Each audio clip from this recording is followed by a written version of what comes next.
¿Qué ha pasado en Valencia?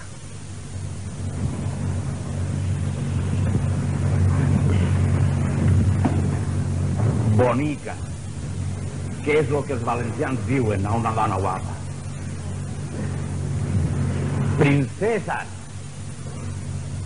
geografía viva de nuestra idolatrada España.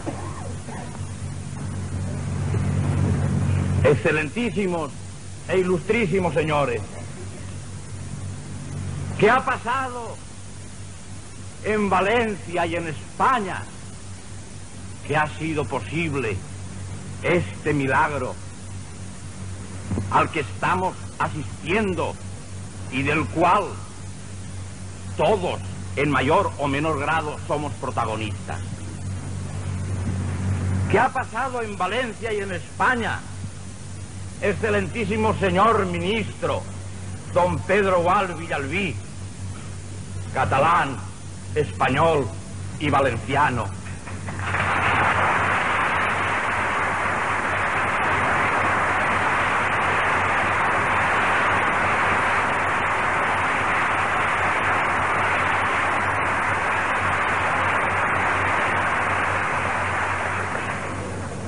¿Qué ha pasado en Valencia y en España? Que de aquella Valencia de octubre, señor ministro, que vos conocisteis, hemos llegado al prodigio sin igual de esta Valencia de marzo. Realmente está hecho el discurso. Para los que estáis en el salón, con la visión de este trono múltiple, en el cual Valencia, con los naipes que le han prestado las demás regiones españolas, ha logrado reunir el más fabuloso repóquer de reinas que se ha visto en el mundo.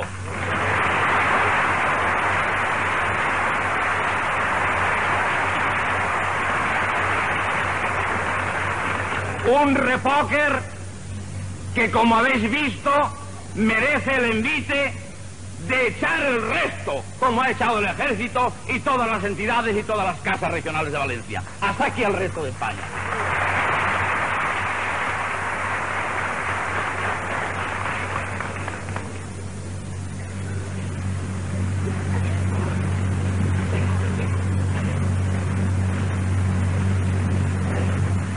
Gran honor pronunciar este año el discurso de proclamación de nuestra fallera, pero gran dificultad y gran responsabilidad.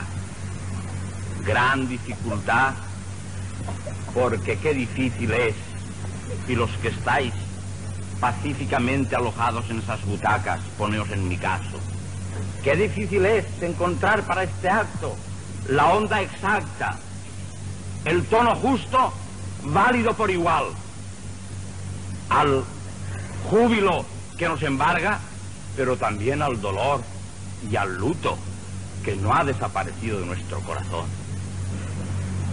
¿Y qué responsabilidad la mía si, desaprovechando la amplitud de esa tribuna, porque Valencia tiene pocas ocasiones de que hablen de ella, si desaprovechando esa tribuna, si desaprovechando sobre todo la gran posibilidad de penetración valenciana en la conciencia nacional que estos micrófonos ofrecen, yo perdiese el tiempo en pirotecnias oratorias? Decía hace pocas semanas nuestro querido gobernador civil, don Jesús Posada Cacho, que en el paréntesis que estas fiestas significan, en los problemas, en los acuciantes problemas y preocupaciones, la alegría que este paréntesis encierra es para Valencia como la copita de vino quinado que necesita el convaleciente. Pues bien, si la copita ha de llevar tapa, yo no quiero cargar con la responsabilidad de ofrecerle a Valencia, que no puede perder comida, unas frivolidades hojaldrosas, porque Valencia necesita jamón, jamón de ideas claras, de ideas valientes, de ideas lúcidas. Y este momento es oportuno, yo no puedo desaprovechar aquí para hacer un discurso cualquiera, sino un discurso que sea jamón para mi Valencia, que está anémica, sobre todo espiritualmente.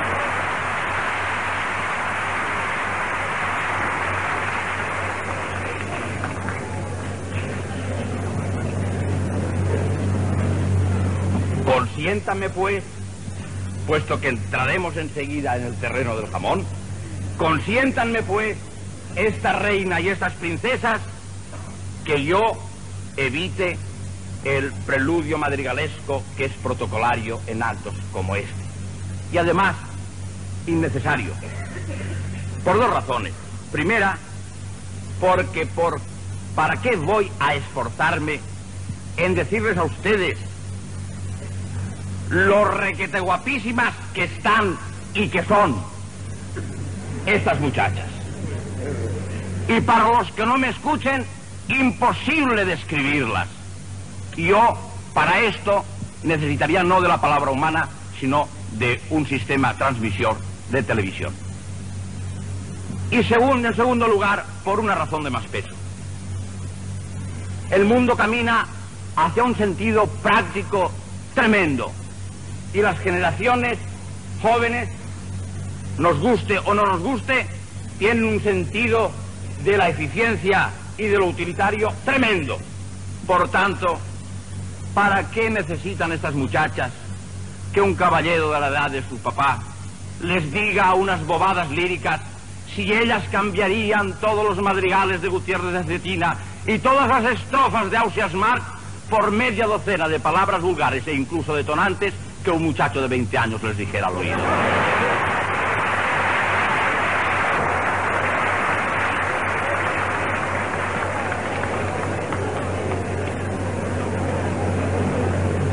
Reina y señora nuestra, os suplico pues que me eximáis de todo madrigal. Y yo a cambio, ya en la línea de ese sentido práctico y utilitario que tiene el mundo de la bomba atómica, yo en ese sentido práctico os deseo a cambio, este sí un deseo fecundo, no ser yo, sino que si no las habéis tenido ya, pronto tengáis 1000 ardientes declaraciones. Y que sea el elegido de vuestro corazón, cara a un hogar español y cristiano, el que os diga esas eternas dulces bobadas que solo entonces dejan de serlo porque son vida y no literatura.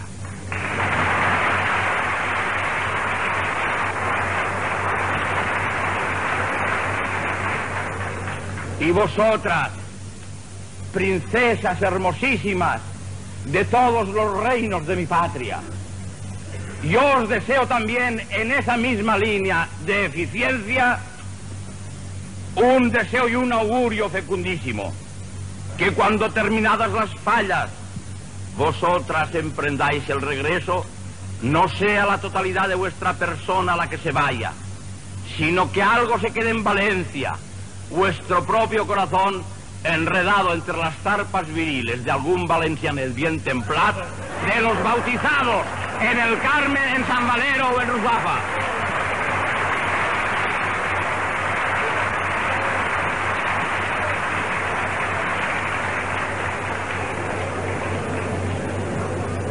Queridos falleros, porque este discurso, y no os asuste la palabra, porque ya sé que os habéis acostado tarde y los oradores son un soporífero espléndido. Este pequeño discurso va dirigido especialmente a vosotros, aunque dirigido a todos los valencianos, desde Morella a Elche y Crevillent, y dirigido a todos los españoles, desde Finisterre al Cabo de Rosas, desde Santander a Tarifa, es a vosotros especialmente a quien va dirigido. Yo quisiera que me acompañarais en estas palabras, pero no de un modo pasivo, sino de un modo activo. Que os sintierais renovando el sentir caballeresco de aquella cristiandad que se nos pierde, que os sintierais otra vez empuñando una lanza, porque eso vamos a hacer, a romper ante la paz de España una lanza en honor de Valencia, y que vosotros os estáis empuñando esa lanza, no pasivamente de espectadores, de oidores solo, sino conmigo a luchar en la palestra, mientras estas damas, como las antiguas justas, asisten y presiden el torneo viril. Mirad,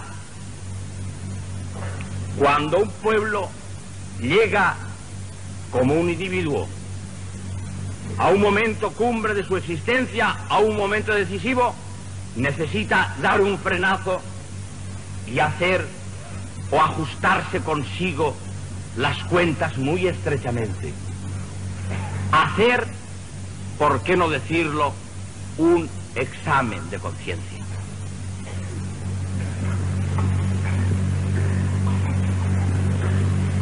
Y en este examen de conciencia valenciano que yo quisiera que hiciéramos juntos,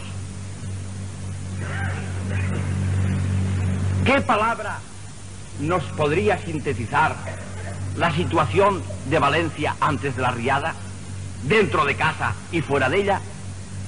Mirad, si este discurso hubiera de tener título, yo le pondría uno inspirado en una famosa frase evangélica: cuando enmudecen los hombres, hablan las piedras.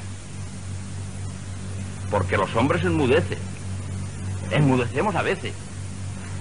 Por inconsciencia, por ignorancia, por comodidad, por cobardía. Y en esos momentos injustos de silencio, Dios permite que hablen las piedras, es decir, el mundo inanimado, cuando el mundo que tiene alma ha callado cobardemente.